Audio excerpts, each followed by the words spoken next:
Hello दोस्तों, आप सभी का हमारे चैनल पर स्वागत है।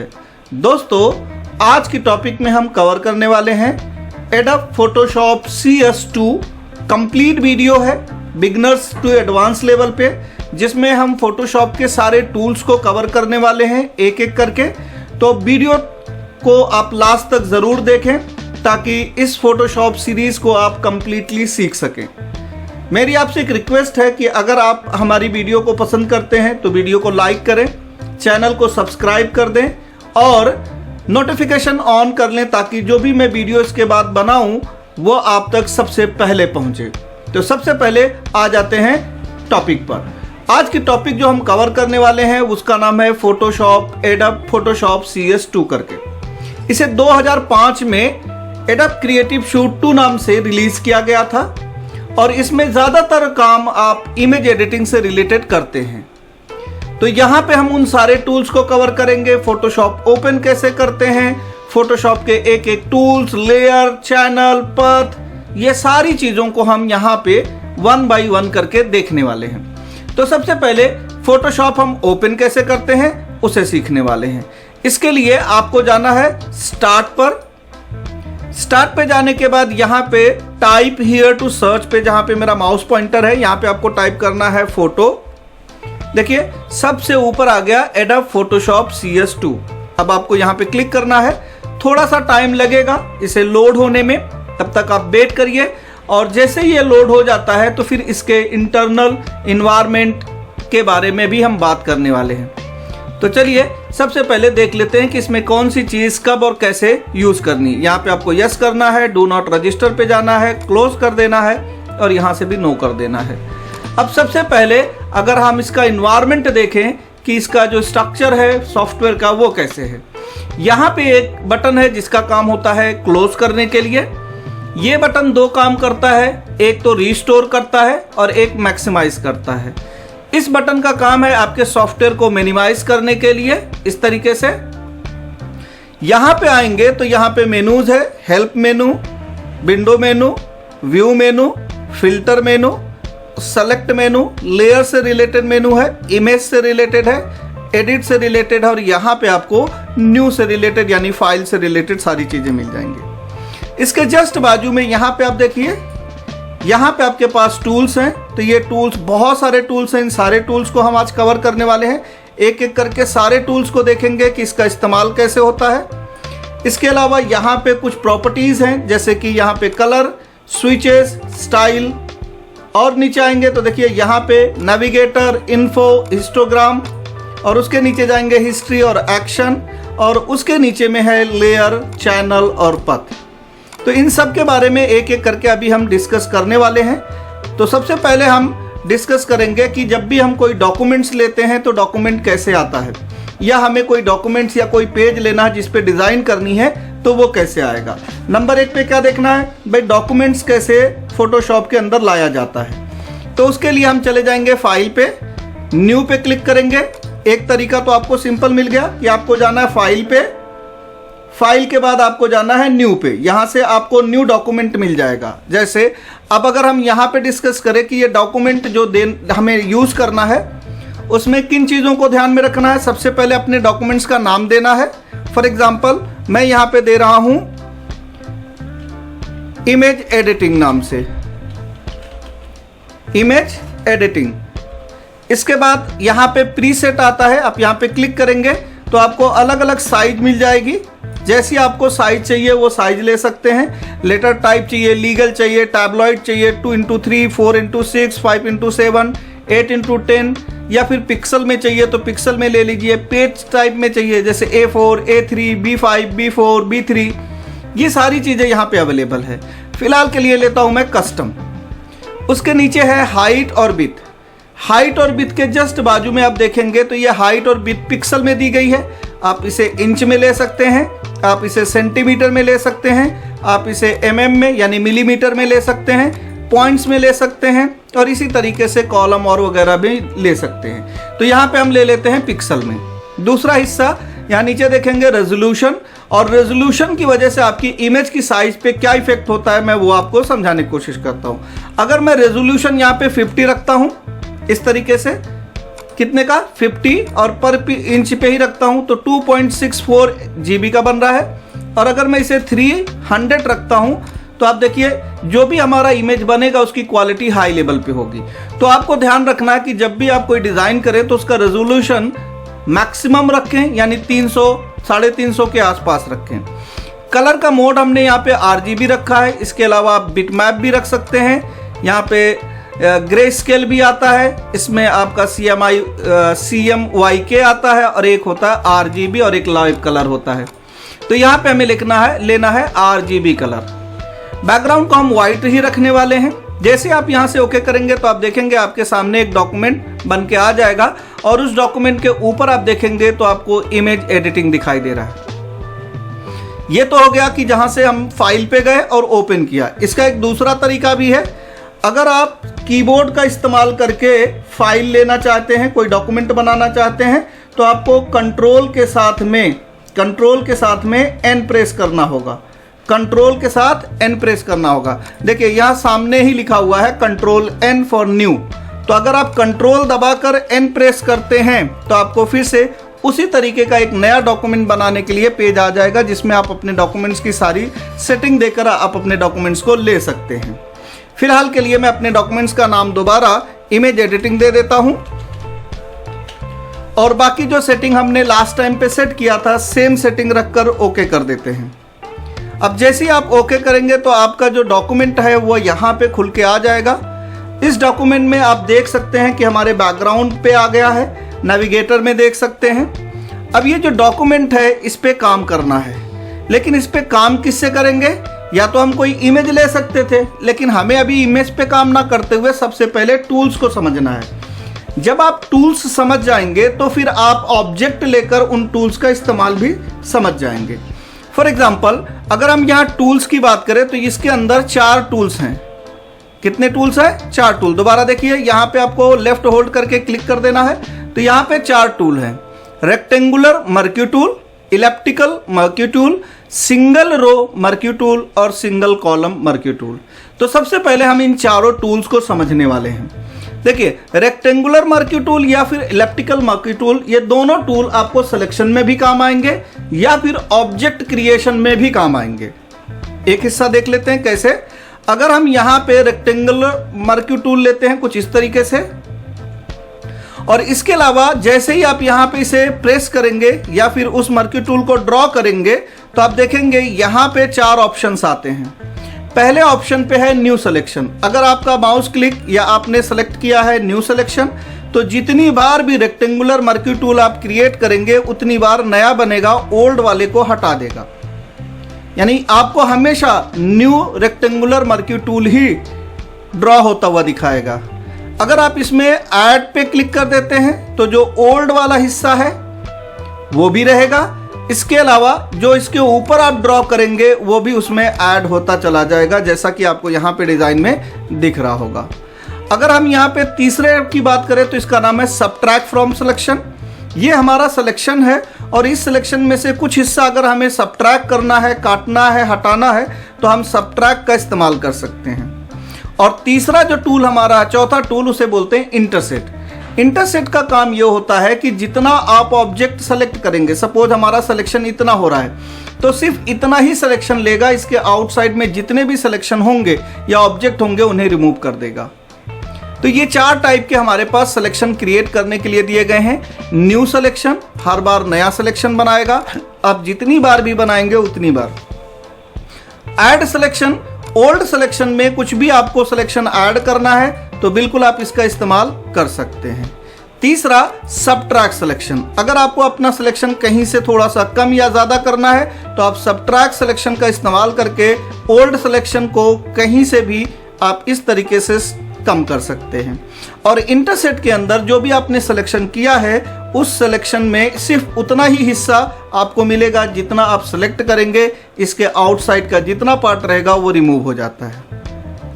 अब अगर मान के चलते हैं कि हमने ये एक सिलेक्शन क्रिएट किया है और इसमें हमें कलर भरना है, तो कलर भरने के लिए आपको ऑल्ट के साथ में alt button plus space button को यहाँ पे प्रेस करना। कौन सा? Back space. कौन सा बटन प्रेस करेंगे? Back space. तो हमने ऑल्ट और बैक स्पेस प्रेस किया तो आप देखेंगे इसके अंदर कलर फिल हो गया है, जो कलर यहाँ पे रहेगा।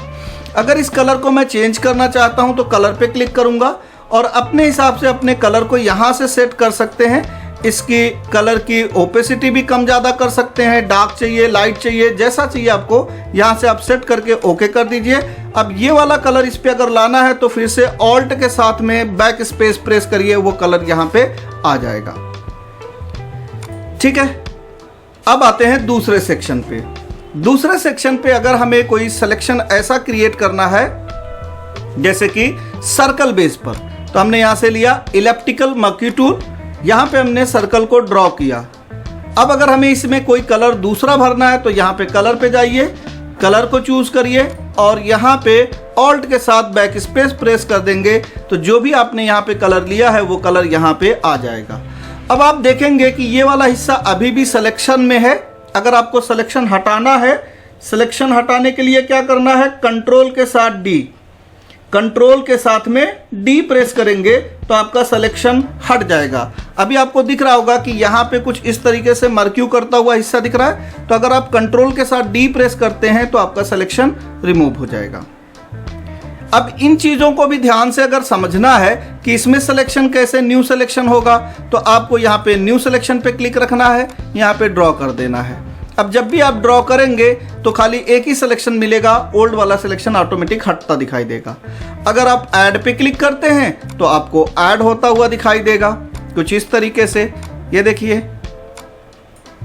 और अगर आप सब्ट्रैक्ट करते हैं तो कुछ सिलेक्शन कम करना है तो वो भी आप कर सकते हैं, जिस तरीके से हम यहाँ पे कर रहे हैं। और इंटरसेक्ट के केस में सिर्फ उतना ही सिलेक्शन आपको मिलेगा जितना आप सेलेक्ट करेंगे, इसके आउटसाइड का सारा पार्ट हट जाएगा। अगर आपको इसमें फिर से मैं कह रहा हूं कलर डालना है तो आप क्या करेंगे, ऑल्ट के साथ बैक स्पेस प्रेस करिए, आपका कलर उस वाले इलिप्टिकल मर्क्यू टूल में फिल हो जाएगा। ठीक है, ये तो हमारा एकदम बिल्कुल बेसिक है। अब अगला हिस्सा हमारा है कि अगर हम इन्हीं टूल्स का इस्तेमाल करके किसी ऑब्जेक्ट पे काम करें, किसी फोटो पे काम करें। किस पे, अगर हम कोई फोटो यानी कोई हमने इमेज लिया है और इसी पे रेक्टेंगुलर मर्क्यू टूल या फिर इलिप्टिकल मर्क्यू टूल का इस्तेमाल करेंगे तो क्या होगा। चलिए सबसे पहले ये सीखते हैं कि इमेज ओपन कैसे करते हैं। तो इमेज ओपन करने के बहुत सारे इसमें तरीके हैं। पहला तरीका, आपको फाइल पे जाना है जो कि सिंपल सारे सॉफ्टवेयर में देता है, ओपन पे जाना है और जहां पे भी आपने कोई इमेज लेके रखा है बस उस इमेज पे क्लिक करके ओपन कर देना है। यहाँ पे आपका इमेज ओपन हो जाएगा। एक दूसरा तरीका इमेज को ओपन करने का, आप कंट्रोल के साथ में ओ प्रेस करेंगे, इससे भी आप ओपन पे चले जाएंगे। अपना इमेज सेलेक्ट करिए और यहाँ से ओपन पे क्लिक कर दीजिए। इमेज को ओपन करने का तीसरा तरीका, ये जो खाली जगह आपको दिख रही है यहाँ पे माउस का लेफ्ट क्लिक एक साथ 2 बार प्रेस करेंगे। लेफ्ट क्लिक एक साथ 2 बार प्रेस करें, यानी डबल क्लिक करना है। डबल क्लिक करते ही आपको ये डायरेक्टली ब्राउज पे चला जाता है। दोबारा देखिए, यहाँ पे मैं डबल क्लिक कर रहा हूँ, ये मुझे फोटो पे डायरेक्टली लेके जाता है। फोटो सेलेक्ट करना है और यहाँ से ओपन करना है। तो ये कुछ 2-3 तरीके मैंने बताए आपको जहाँ से आप फोटो इजीली ओपन कर सकते हैं। अब इस फोटो के साथ में भी हमें इन्हीं टूल्स का इस्तेमाल देखना है कि इसका कैसे इस्तेमाल करेंगे। तो सबसे पहले मैंने क्या कहा कि ये टूल सिलेक्शन करने के काम में आते हैं। तो अगर हम यहाँ पे रेक्टेंगुलर मर्क्यू टूल लेते हैं और यहाँ पे भी न्यू पे ही रहने देते हैं और इस हिस्से को हम सेलेक्ट कर लेते हैं, तो जितना पार्ट हमने सेलेक्ट किया है उतना अभी फिलहाल के लिए सिलेक्टेड पार्ट है। अगर आपको ये इमेज यहाँ से मूव करना है, यानी जितना आपने सेलेक्ट किया है उसकी कॉपी बनानी है, तो आपको यहाँ एडिट पे जाना है, कॉपी पे क्लिक कर देना है, फिर से एडिट पे ही आकर आपको पेस्ट कर देना है। हटाने के लिए मूव टूल का इस्तेमाल करते हैं। किस टूल का? मूव टूल का। मूव टूल किसी भी ऑब्जेक्ट को एक जगह से दूसरी जगह पे शिफ्ट करने के काम में आता है। तो यहाँ पे आपका मूव टूल है, इस पे क्लिक करिए और इस वाले जिसकी अभी आपने कॉपी और पेस्ट किया था उस हिस्से को एक जगह से दूसरी जगह पे ले जा सकते हैं। अगर आपको इसी ऑब्जेक्ट का, जो अभी ये वाला ऑब्जेक्ट है, इस ऑब्जेक्ट के ढेर सारे ऑब्जेक्ट बनाने, यानी इसी के कॉपी पेस्ट करनी है, तो आपको अब वहां जाने की जरूरत नहीं है। मैं इसका एक शॉर्टकट बताता हूं जिससे आपको यह आसान कर देगा। आपको क्या करना है, अपने कीबोर्ड से ऑल्ट की को होल्ड करके रखना है, ऑल्ट की को। फिर आप माउस का लेफ्ट क्लिक जैसे ही करेंगे तो आप देखेंगे उसकी डुप्लीकेट कॉपी बनती चली जाएगी। ऑल्ट को होल्ड करके, लेफ्ट होल्ड करके जैसे ही आप खींचेंगे तो जो भी ऑब्जेक्ट पे आपका पॉइंटर रहेगा उसकी डुप्लीकेट यानी कि कॉपी होती जाएगी। ठीक है, अब आते हैं दूसरे हिस्से पे। इसे हमने हटा दिया, दूसरा कोई इमेज ले लेते हैं। फॉर एग्जांपल हमने लिया ये इमेज, ओके कर लेते हैं। अब अगले हिस्से पे देखते हैं कि अगर हम इन्हीं टूल्स का इस्तेमाल करके जो भी हम ऑब्जेक्ट सेलेक्ट कर रहे हैं या सेलेक्टेड पार्ट पर और क्या चीज़ कर सकते हैं। तो सबसे पहले हम यहाँ पे सिलेक्शन ले लेते हैं इतने पार्ट को। अब यहाँ पे आपको मेनू के अंदर जाना है, यहाँ पे आपको मिलेगा एडजस्टमेंट। सबसे पहले लेबल समझते हैं कि लेबल क्या काम करेगा। अब देखिए, अगर हम लेबल में यहाँ पे आप कॉन्सेंट्रेट करेंगे तो चीज़ें दिखाई देगी। अगर इस हिस्से को हम लेफ्ट साइड मूव कर रहे हैं तो जो भी ऑब्जेक्ट है उसमें डार्कनेस आ रहा होगा, ये देखिए। और अगर हम राइट साइड, इस वाले हिस्से को राइट साइड मूव करेंगे तो वो इमेज पे लाइट इफेक्ट आ रहा होगा। इसी तरीके से ये हिस्सा भी काम करेगा। इधर जाएंगे तो लाइट, और इधर लेके आएंगे तो उसके कलर में बदलाव या फिर डार्कनेस आती जाएगी। तो जितना हिस्सा आपने सेलेक्ट किया आप देख सकते हैं कि सिर्फ उतने पे ही रिफ्लेक्शन हो रहा है, किसी और पर नहीं हो रहा है। दूसरा पार्ट है कि आप सिलेक्टेड पार्ट पर कलर वगैरह भी चेंज करना चाहते हैं तो वो भी हो जाएगा। यहाँ पे आप देखेंगे कलर बैलेंस है, यहाँ क्लिक करिए। सियान एंड रेड, अगर आप इस तरफ ज़्यादा लेके आएंगे तो रेड कलर होगा, इस तरफ लेके आएंगे तो सियान कलर बढ़ेगा। तो थोड़ा सा हम रेडनेस दिखा देते हैं। इधर लेके आते हैं तो ग्रीन होगा, और इधर ले जाएंगे तो मैजेंटा कलर होगा। इसी तरीके से इसको इधर लेके आएंगे तो येलो कलर में कन्वर्ट होगा, और इधर लेके आएंगे तो ब्लू कलर में होगा। अभी जो हमने किया ये था मिड टोन। आप चाहें तो इसका शैडो भी सेट कर सकते हैं। सपोज दैट शैडो में हमने सियान कलर ज़्यादा लिया, इधर से मैजेंटा कलर ज़्यादा लिया, और यहाँ से येलो कलर ज़्यादा लिया। अब आप चाहें तो इसका तीसरा सेक्शन जो कि कहलाता है हाईलाइट, वो भी यूज़ कर सकते हैं। हाईलाइट के लिए हमने ब्लू कलर को चूज़ किया, इधर से ग्रीन कलर को चूज़ किया, और इस साइड से हमने रेड कलर को चूज़ किया।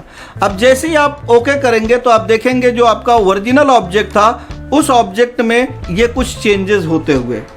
सिर्फ सेलेक्टेड पार्ट पे ही आप चेंज देख सकते हैं। मैं कंट्रोल के साथ प्लस करके आपको इस ऑब्जेक्ट को थोड़ा जूम कर देता हूं तो आप देख सकते हैं कि जहां पे भी हमने सिलेक्शन किया था उतने हिस्से पे बदलाव दिखाई दे रहा है। क्लियर? इसी तरीके से अगर आप किसी भी इमेज को सेलेक्ट करते हैं, जैसे कि फिर से मैं इसी इमेज को ले लेता हूं, और उस इमेज के सिलेक्शन में इंक्रीज करना या डिक्रीज करना है वो भी यहीं से कर सकते हैं। फॉर एग्जांपल, अगर हम यहाँ पे इलेप्टिकल टूल लेते हैं और हमने सिलेक्शन खाली इतना किया, अब हमें अपना सिलेक्शन थोड़ा सा इंक्रीज करना है तो हम यहाँ ऐड पे जाएंगे, और जितना हिस्सा इंक्रीज करते जाना इस तरीके से अपने सिलेक्शन को हम बढ़ा सकते हैं। कुछ इस तरीके से आप देख सकते हैं कि हमारा सिलेक्शन किस तरीके से इंक्रीज हो रहा है। अगर आपको कहीं पे लगता है कि हमारा सिलेक्शन ज़्यादा हो गया है, कम करने की नीड है, तो आपको सबट्रैक्ट पे जाना है, और जितना भी सिलेक्शन आपको सबट्रैक्ट करना है उतना सिलेक्शन यहाँ से बाहर साइड से सिलेक्ट करेंगे तो उतना सबट्रैक्ट हो जाएगा। अब इस पे कोई भी इफेक्ट आप डालना चाहते हैं तो हमने एक लेबल देख लिया, कलर बैलेंस। इस बार हम ह्यूज एंड सैचुरेशन देख लेते हैं। क्लिक करते हैं। क्लिक करने के बाद आप यहाँ पे ह्यूज कितना चाहते हैं, वो पॉजिटिव एंड नेगेटिव दो पार्ट होते हैं। अगर लेफ्ट लाएंगे तो नेगेटिव, राइट साइड ले जाएंगे तो पॉजिटिव होता है। इसी तरीके से सैचुरेशन कितना चाहते हैं वो यहाँ से तय कर सकते हैं, और लाइटनेस कितनी पॉजिटिव में चाहिए या फिर नेगेटिव में चाहिए वो भी यहीं से सेट कर सकते हैं। इसे कलराइज करेंगे तो कुछ इस तरीके से ऑटोमेटिक हो जाएगा, और प्रीव्यू पे रखेंगे तो कुछ इस तरीके से होगा। अब आप कंट्रोल डी करके डी सेलेक्ट करिए। मैं इसे जूम करके आपको दिखाता हूं कि किस तरीके का चेहरे पे इफेक्ट आ चुका है। पहले की स्किन और अभी की स्किन में कितना बदलाव है। ठीक है, ये रहा हमारा ऊपर के दोनों टूल। अब अगले टूल जो हमारे हैं उनका क्या काम है, तो उनका काम है रो एंड कॉलम क्रिएट करना। यानी रो कैसा होगा, इस तरीके से लाइन जनरेट करके देगा, कॉलम इस तरीके से। तो अगर हम यहाँ पे सिंगल रो मर्क्यू टूल लेते हैं, यहाँ पे क्लिक करते हैं तो देखिए एक लाइन बन गई। अब आपका जो यहाँ पे सिलेक्शन है वो ऐड पे होना चाहिए ताकि आप नेक्स्ट लाइन ड्रॉ कर सकें। अगर आपका वो प्लस पे नहीं है यानी ऐड सिलेक्शन पे, तो आप नेक्स्ट लाइन ड्रॉ नहीं कर पाएंगे। इस तरीके से कोई भी लाइन जो आप ड्रॉ करते हैं उस लाइन को भी आप चेंज कर सकते हैं। इसके लिए आपको जाना है एडिट पे, यहाँ पे मिलेगा स्ट्रोक, क्लिक करिए और स्ट्रोक की साइज आप तय कर दीजिए, जैसे मैंने कहा 5, और इसके कलर को मैं ब्लैक कलर में दे देता हूं ताकि इजीली देख सकें। और जैसे ही आप ओके करेंगे तो इन रोज का जो लेंथ थी वो बढ़ जाएगी।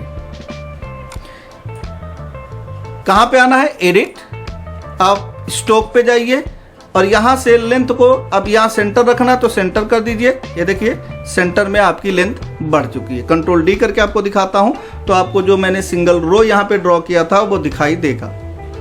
इसका दूसरा हिस्सा है कि अगर आपको कॉलम्स में कोई लाइन लेनी है, यानी ऊपर से नीचे की तरफ, तो आपको यहां पे सिंगल कॉलम मर्क्यू टूल का इस्तेमाल करना होगा। यहां पे रखिए, ऐड पे बटन रखिए और यहां से अपने सिंगल कॉलम मर्क्यू टूल का इस्तेमाल करके इस तरीके से अपने इमेज पे कॉलम्स क्रिएट कर सकते हैं। इनकी लेंथ को फिर से कम ज़्यादा करना है, आप स्ट्रोक पे जाइए, कलर चेंज कर दीजिए। इस बार मैं रेड कलर रखना चाहता हूं, okay and then okay.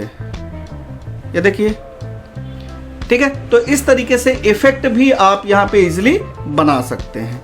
Control D करते हैं तो आप इफेक्ट देख सकते हैं। अब अगला हिस्सा हमारा है सिलेक्शन करने के लिए। अगर हमारे पास कोई इमेज है और इस इमेज में कुछ हिस्से को सेलेक्ट करके आपको सेपरेट करना है या फिर उस पर किसी तरीके के चेंजेस करने हैं, तो उसके नीचे वाले हिस्से में 3 टूल आता है जिसे कहते हैं lasso tool, polygon lasso tool और मैग्नेटिक लासो टूल। इन तीनों टूल्स में थोड़ा थोड़ा सा फर्क है। सबसे पहला जो टूल है जिसे कहते हैं लासो टूल, उसकी खासियत यह है कि जब भी आप लासो टूल यूज करेंगे, लासो टूल, तो आपको अपने माउस का लेफ्ट क्लिक प्रेस करके रखना है, होल्ड करके रखना है। आप अपने लेफ्ट क्लिक को होल्ड करके अपना सिलेक्शन तैयार कर सकते हैं। फॉर एग्जांपल, यहां से हमें सिलेक्शन शुरू करना है तो हम यहां पे अपना माउस लेफ्ट क्लिक करके रखेंगे और आगे की तरफ आराम से बढ़ाएंगे इस तरीके से। अगर आपने अपना माउस का लेफ्ट क्लिक कहीं पे भी छोड़ दिया तो आप ध्यान रखिएगा कि वहां पे सिलेक्शन एंड हो जाता है, जैसे कि यहां पे आप देख सकते हैं। तो आपको माउस का क्लिक तभी छोड़ना है जब आपका सिलेक्शन कंप्लीट हो, जहां पे भी आप कंप्लीट कर रहे हो। अगर आप यहां से सिलेक्शन ले रहे हैं और यहां से ले जाकर आपको सिलेक्शन कुछ इस तरीके से चाहिए, ऐसा, और आपको यहां तक सिलेक्शन, तो जहां से आपने शुरू किया था वहीं पे जाकर आप अपने सिलेक्शन को खत्म करेंगे। अगर आप बीच में कहीं पे भी माउस को छोड़ देते हैं लेफ्ट क्लिक को, तो वहीं पे ये सिलेक्शन एंड कर देता है कुछ इस तरीके से, ठीक है। तो कभी भी इसका इस्तेमाल अगर करना है तो आपको अपना माउस लेफ्ट होल्ड करके रखना है और इस तरीके से अपना सिलेक्शन कंप्लीट करना है। जहां पे भी आपको लगता है कि मेरा सिलेक्शन यहां पे कंप्लीट हो रहा है, वहां पे जाकर एंड करिए। जैसे यहां से शुरू किया और यहां पे जाके एंड कर देता हूं। अब इस हिस्से को मैं कुछ भी चेंजेस देना चाहता हूं, जैसे अभी हमने colour, huge and saturation, brightness भी देख चुके, तो मैं इसे डीसैचुरेट कर देता हूं। तो देखिए जितना हमने सिलेक्शन किया था उसका कलर ऑटोमेटिक बदल गया। क्लियर। अब दूसरा टूल क्या काम करेगा उसे समझते हैं। दूसरा टूल का नाम है polygon lasso tool. Polygon lasso tool, polygon lasso tool की खासियत यह है कि यह कभी भी लेफ्ट क्लिक के ऊपर डिपेंड नहीं रहता है। इसके लिए आपको क्या करना है, जब भी आप सिलेक्शन शुरू करेंगे तो आपको बस एक जगह पे अपना सोर्स बता देना है। उसके बाद आप देखेंगे तो लेफ्ट क्लिक आप बिना होल्ड किए, यानी आपको आप क्लिक करते हुए जाना। जैसे यहां से सिलेक्शन आगे बढ़ाना तो यहां पे पहुंच गए, इसके आगे और लेके जाना है तो यहां पे क्लिक किया। जैसे जैसे आपको सिलेक्शन आगे की तरफ लेके जाना है आप क्लिक करते जाइए, ये सिलेक्शन आपका बढ़ता रहेगा कुछ इस तरीके से, इस तरीके से। आपको जहां पर तक सिलेक्शन लेके जाना है ये आपको इस तरीके से सिलेक्शन करता हुआ दिखाई देगा। अब आपको अपना सिलेक्शन ऐड कर देना है। इतना पार्ट आपका सिलेक्टेड हो गया। अगर आप मूव टूल पे क्लिक करके इसे मूव करना चाहते हैं तो मूव भी कर सकते हैं। जितना सिलेक्टेड पार्ट आपका रहेगा उतना हिस्सा आपका मूव कर दिया जाएगा। तीसरा जो टूल हमारा है वो है मैग्नेटिक टूल। मैग्नेटिक टूल की खासियत ये होती है कि ये ऑब्जेक्ट और बैकग्राउंड दोनों में सबसे पहले डिफरेंसेस दिखाता है। मैग्नेटिक टूल का काम क्या होगा, मैग्नेटिक टूल सबसे पहले क्या करता है, ऑब्जेक्ट के कलर और ऑब्जेक्ट के पीछे जो बैकग्राउंड का कलर है उनमें डिफरेंशिएट करता है और फिर ऑब्जेक्ट के बॉर्डर को रीड करते हुए आगे की तरफ बढ़ता है। जैसे हमने यहाँ पे सोर्स पे क्लिक किया अब हमें सिंपल अपने उसके बॉर्डर पे अपना माउस अच्छे से ड्रैग करना है बिना लेफ्ट प्रेस किए। एक बार आपने सोर्स बता दिया, अब मैग्नेटिक की तरह ये खुद उसे रीड करता हुआ जाएगा। अगर आपको कहीं पे भी ऐसा लगता है कि हमारा सिलेक्शन यहाँ छूट रहा है तो आप बैक स्पेस, कीबोर्ड से बैक स्पेस लेकर अपने सिलेक्शन को अपने हिसाब से क्लिक करते हुए भी ले जा सकते हैं। जैसे कि मैं यहाँ पे आप देखिए कैसे सिलेक्शन कर रहा हूँ, इस तरीके से। तो आप इस तरीके से अपना सिलेक्शन खुद क्रिएट भी कर सकते हैं। अगर आपको लगता है कि कहीं पे सिलेक्शन गड़बड़ हो रहा है तो आप वहाँ से क्लिक करके उसको एक रूट दे सकते हैं ऐसे, और यहाँ पे जहाँ सिलेक्शन खत्म होगा वहाँ पे क्लिक कर दीजिए। अब आपका ये सिलेक्टेड पार्ट किसी भी तरीके से चेंजेस करने के लिए तैयार है। आप यहाँ पे देखिए एडजस्टमेंट में मैं गया, वेरिएशन पे गया, और इसमें से कोई भी वेरिएशन जो मुझे चाहिए इस इमेज पे, उस पे एक बार क्लिक किया, और चाहिए तो एक बार और क्लिक किया। देखिए लाइट बढ़ रही होगी, और ओके करेंगे तो जितना हमने सिलेक्टेड पार्ट किया था उतने हिस्से पे आपको चेंजेस दिखाई देंगे। तो हमने अभी 3 टूल सीखा। पहला टूल था लासो टूल, जिसके अंदर खासियत ये थी कि आपको लेफ्ट होल्ड करके अपना सिलेक्शन इंक्रीज करते जाना है, और जहां पे आपका सिलेक्शन खत्म होगा वहां पे आपको क्लिक कर देना है। दूसरा हमने सीखा polygon lasso tool. Polygon lasso tool की खासियत ये थी कि आपको लेफ्ट क्लिक एक जगह पे रखना है, सोर्स बता देना है, और फिर आगे की तरफ बढ़ाते हुए क्लिक करते जाना है, ना कि उसे प्रेस करके रखना है। अब तीसरा टूल था मैग्नेटिक टूल। मैग्नेटिक टूल की खासियत यह है कि ये इमेज और उसके बैकग्राउंड में डिफरेंशिएट करता है, और फिर इमेज के बॉर्डर को रीड करते हुए उसी बॉर्डर को ये पिक करते हुए आगे की तरफ सिलेक्शन को इंक्रीज करता है। इसके बाद हमारा तीसरा हिस्सा आता है जिसका नाम है मैजिक टूल। यहाँ पे आप देखिए इसका नाम है मैजिक टूल। मैजिक नाम से ही पता चल रहा है कि एक ऐसा टूल जो कुछ सेकंड में आपका काम करके देगा, और उसके लिए इसका बेस क्या होना चाहिए। अब ध्यान दीजिए बेस क्या होना चाहिए। बेस के लिए जो भी आप इमेज सेलेक्ट करेंगे उसमें मल्टी कलर नहीं होना चाहिए। अगर मल्टी कलर है तो मैजिक टूल के लिए भी प्रॉब्लम क्रिएट होगी। मैं एक एग्जांपल दिखाता हूं जहां से आपको आइडिया लगेगा कि मैजिक टूल में क्या डिफरेंस कर रहा है। ये हमने एक इमेज सेलेक्ट किया। इस इमेज में अगर यहां पे आप देखेंगे इस जगह पर तो शैडो है। शैडो यहां से लेकर यहां तक फेस तक आ रहा है।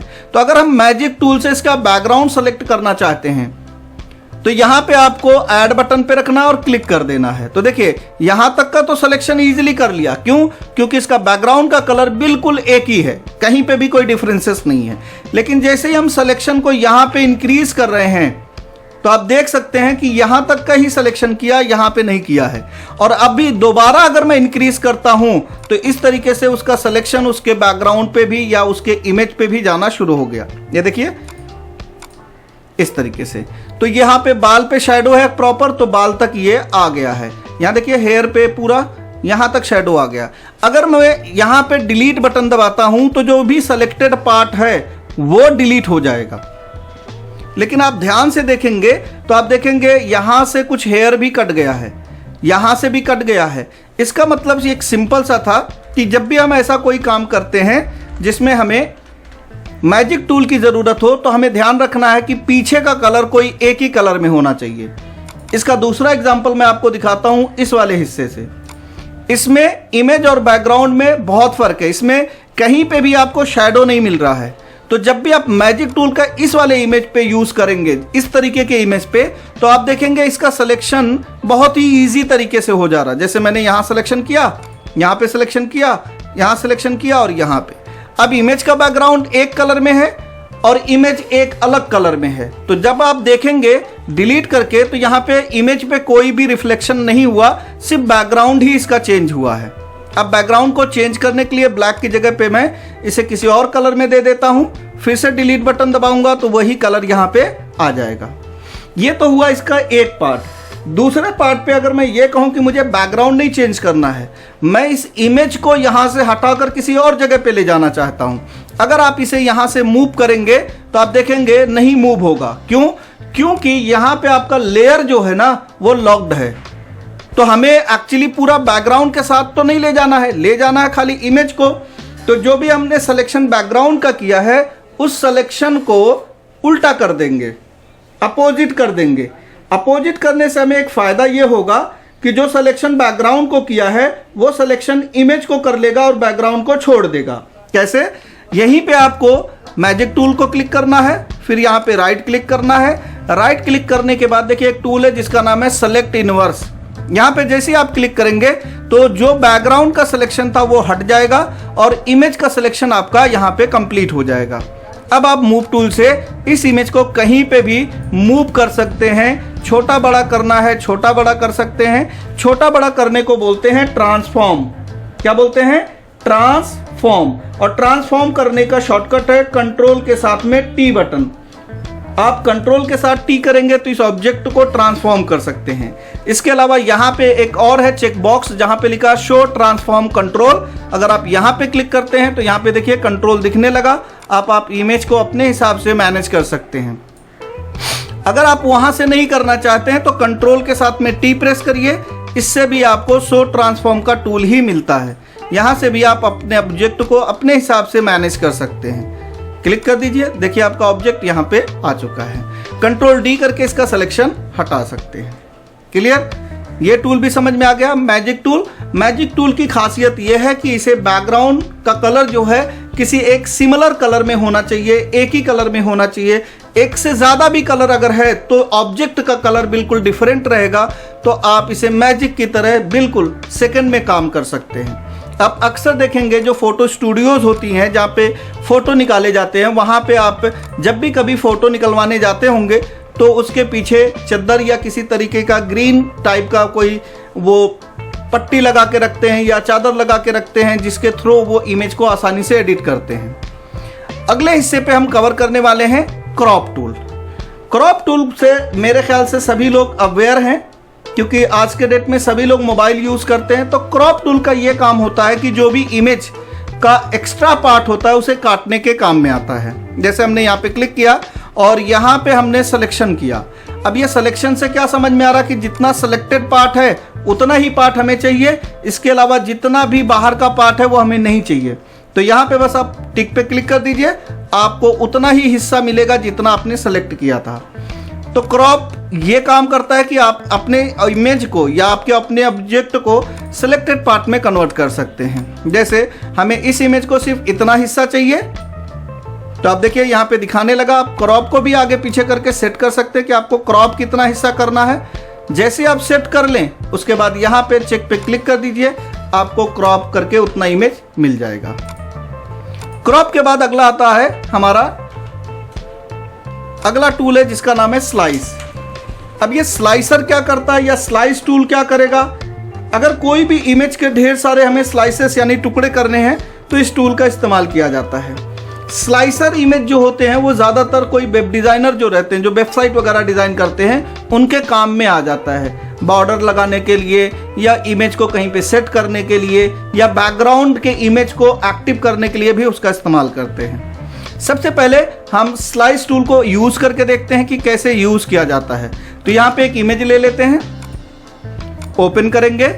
अब इस इमेज पे हमें स्लाइस टूल का इस्तेमाल करना है।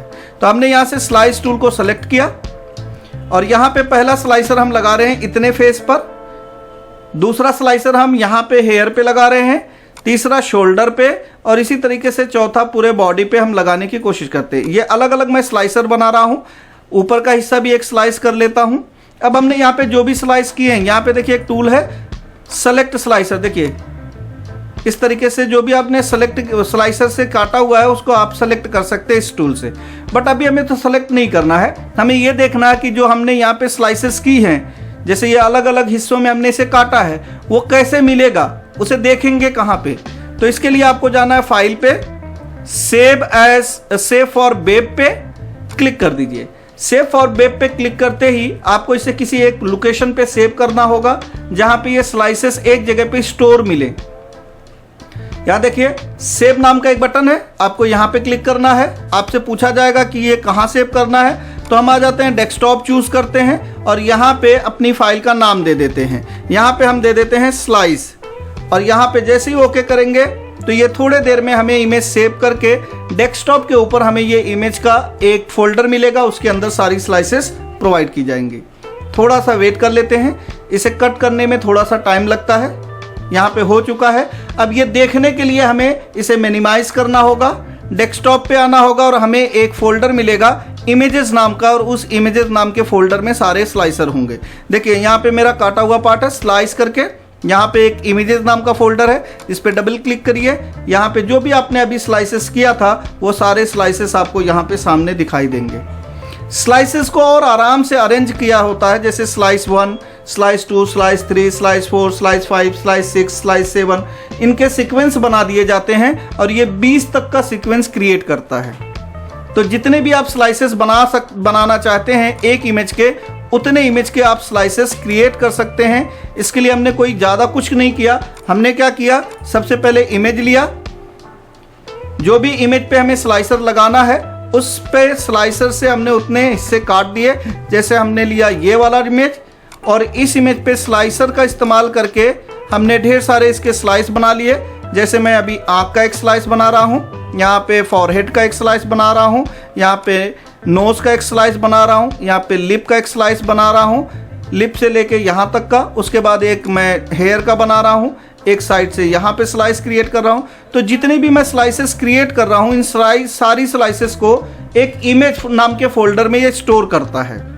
जैसे फाइल पे जाना है, सेव और वेब पे जाना है, और आपको अपनी लोकेशन तय करनी है कि कहाँ पे रखना। यहाँ जैसे ही सेव बटन आएगा आपको बस उस सेव बटन पे क्लिक कर देना है।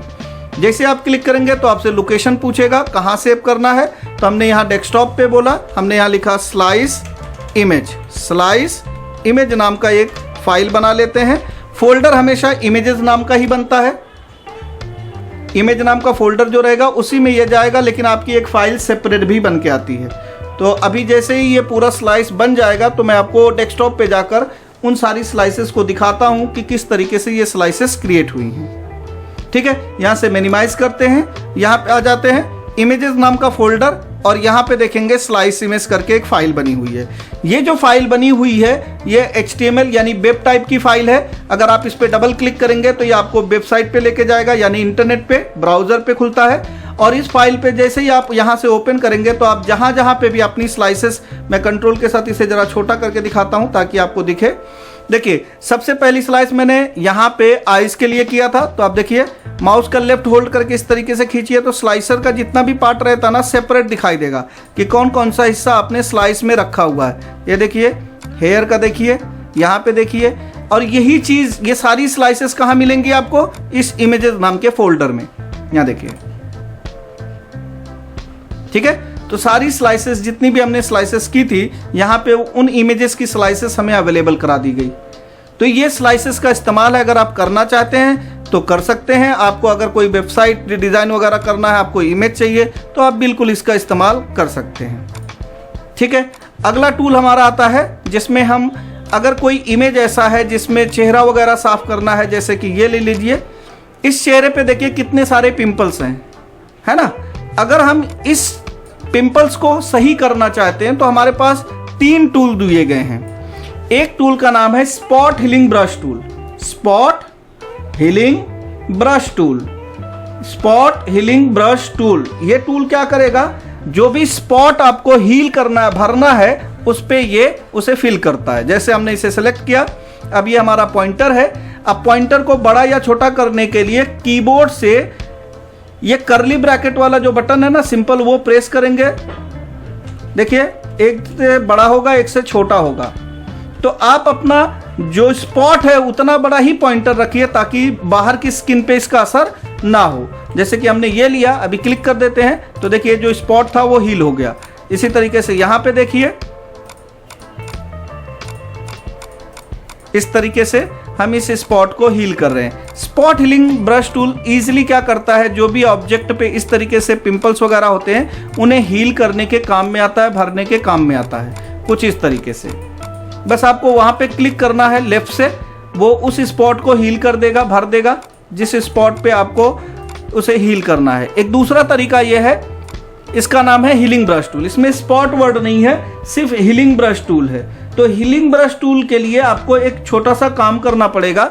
अगर आप किसी भी हिस्से को हील करना चाहते हैं, भरना चाहते हैं, तो ये डायरेक्टली काम नहीं करेगा।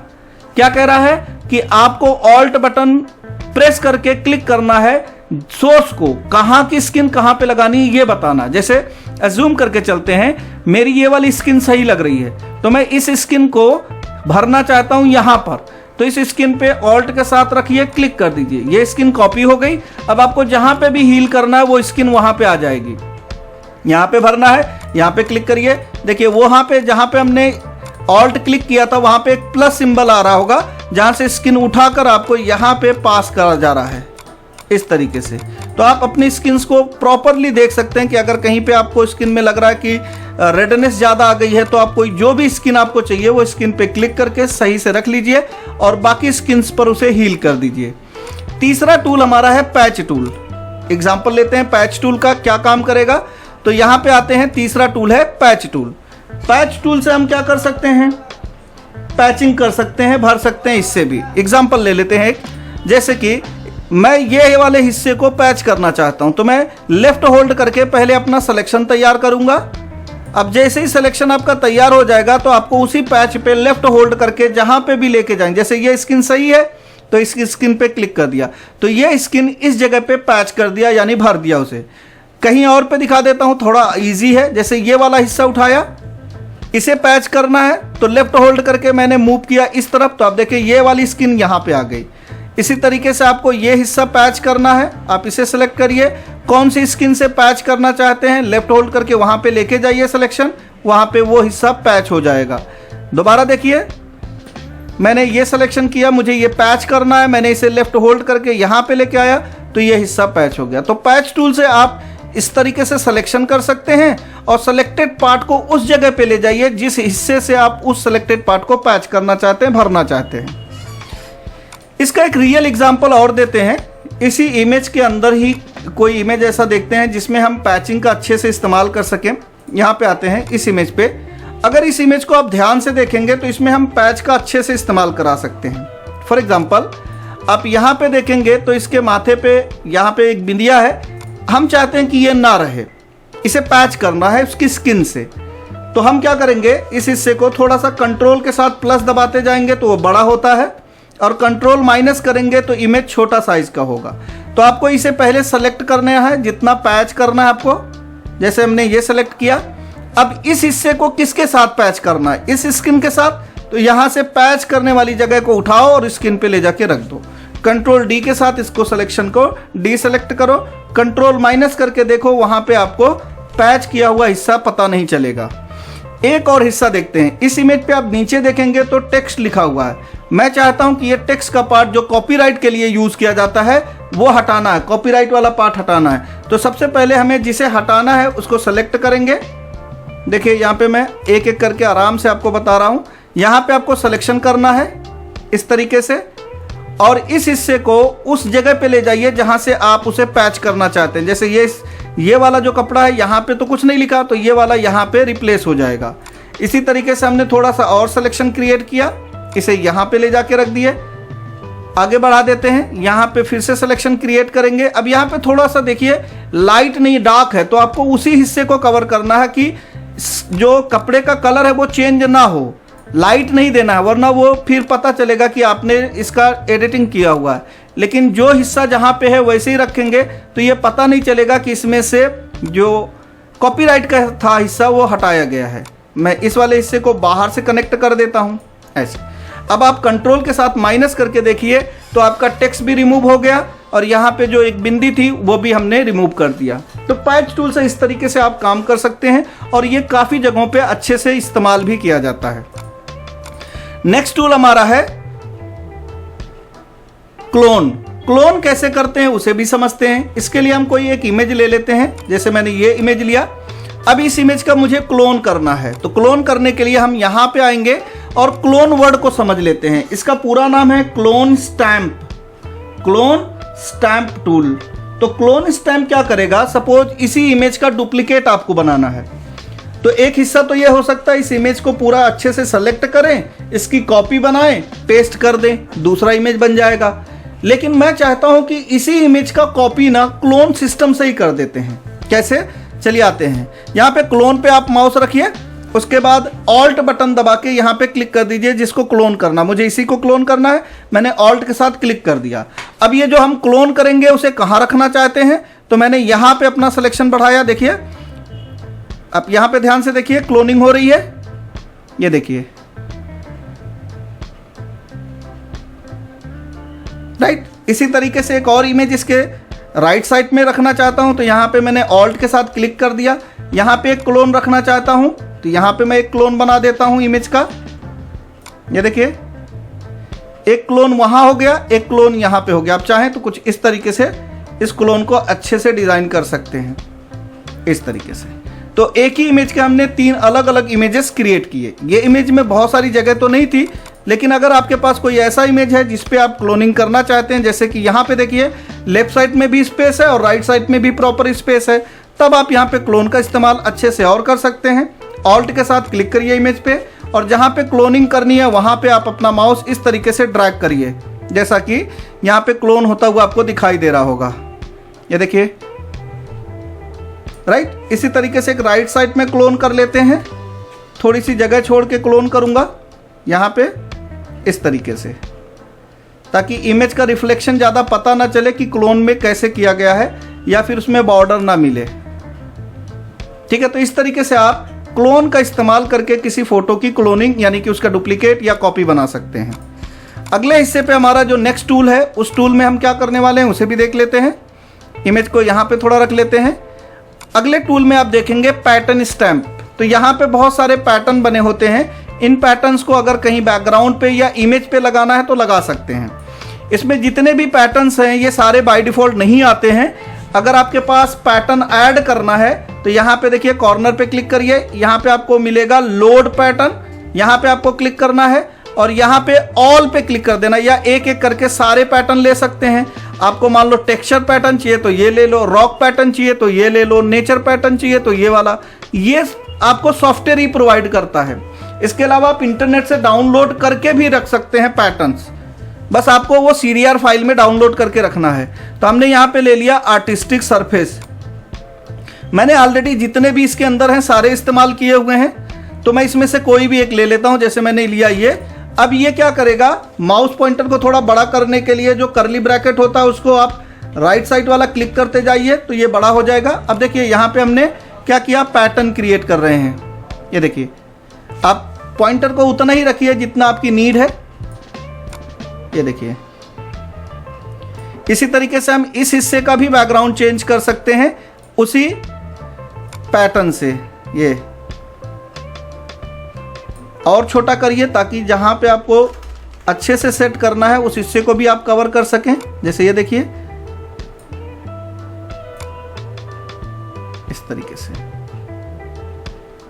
आप इनफैक्ट इमेज पे भी लगा सकते हैं। अगर आपको इमेज पे भी लगाना है तो मैं Ctrl-Alt-Z करके इसे पीछे ले लेता हूं। दिखाने का मकसद ये था कि इस तरीके की पैटर्न आप अपने इमेज पे जहां चाहें वहां लगा सकते हैं। अगर आपको कोई हिस्सा लग रहा है कि यहाँ पे मुझे पैटर्न दिखाना है तो आप इस तरीके का पैटर्न इस्तेमाल कर सकते हैं ऐसे, जिससे वो हिस्सा कवर हो जाएगा और नया पैटर्न उस हिस्से पे आ जाएगा। ये देखिए, राइट। इसी तरीके से यहाँ पे अगर मैं कवर करना चाहता हूँ तो मैं इस हिस्से को ऐसे कवर कर लेता हूँ। ये देखिए,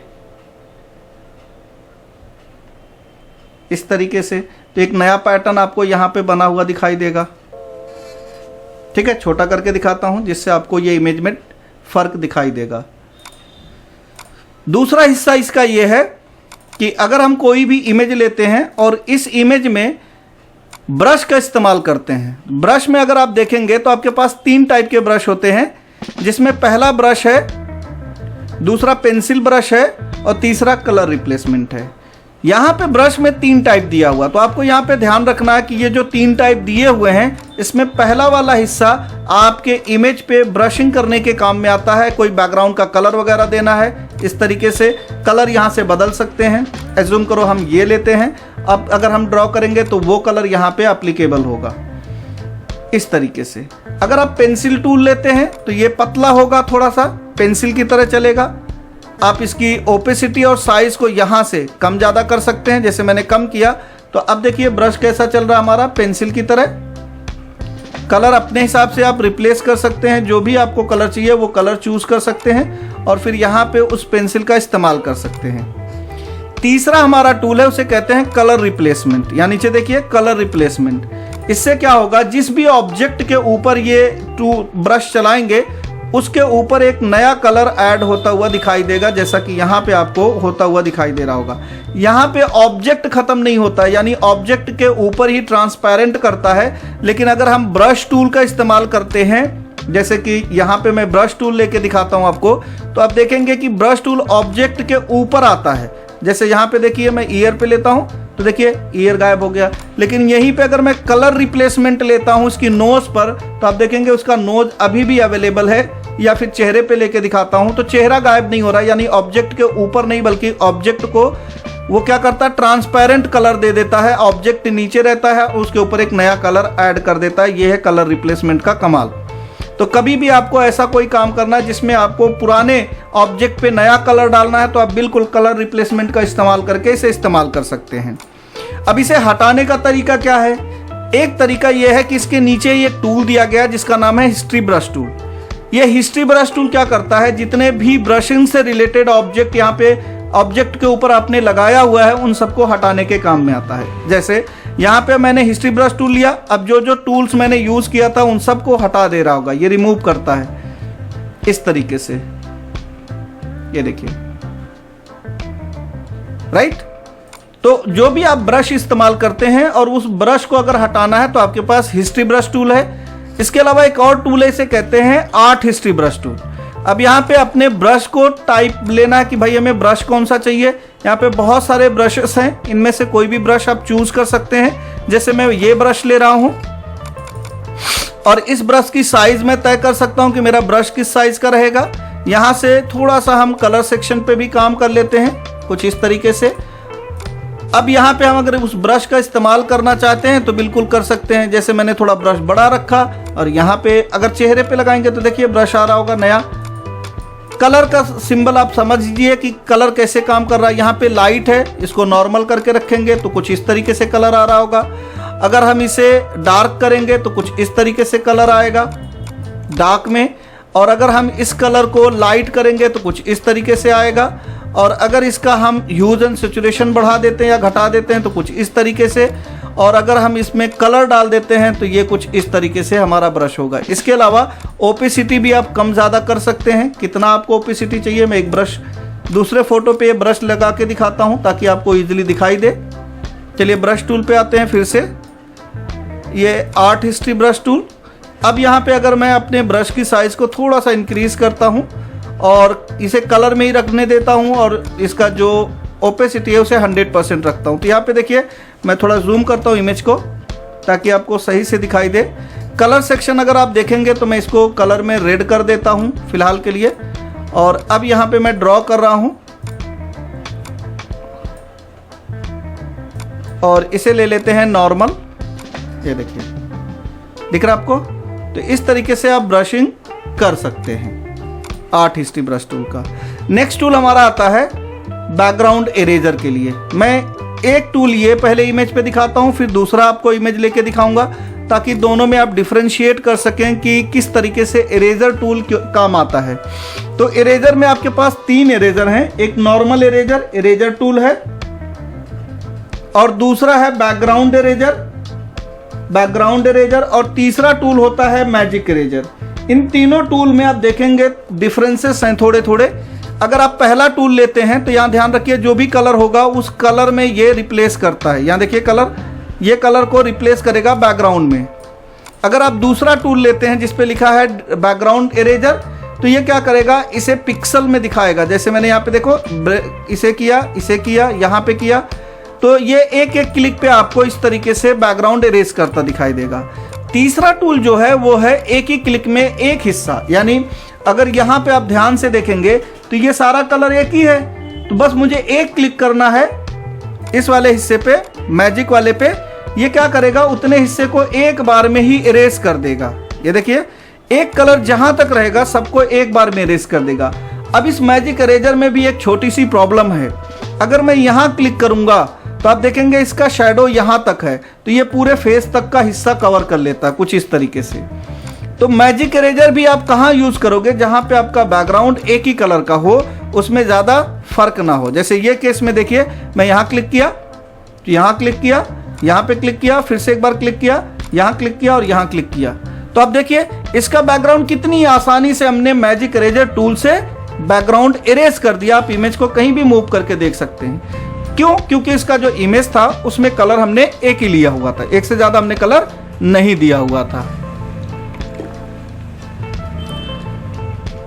ठीक है, किसी और इमेज पे लेके दिखाता हूं जहां पे आपको एक से ज्यादा कलर होगा और वहां पे कैसे बैकग्राउंड इरेजर काम करता है, मैजिक बैकग्राउंड।